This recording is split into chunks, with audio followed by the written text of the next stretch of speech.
In this guide we will demonstrate how to install multiple MetaTrader platforms on your VPS.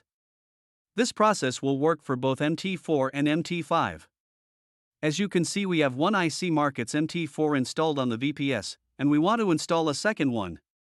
First, we will rename the desktop shortcut for our MT4 and add the number 1 in front of it. Next, we will open the MT4 installation file.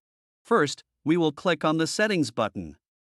Next, we will edit the installation folder path and program group names to add the number 2 at the end.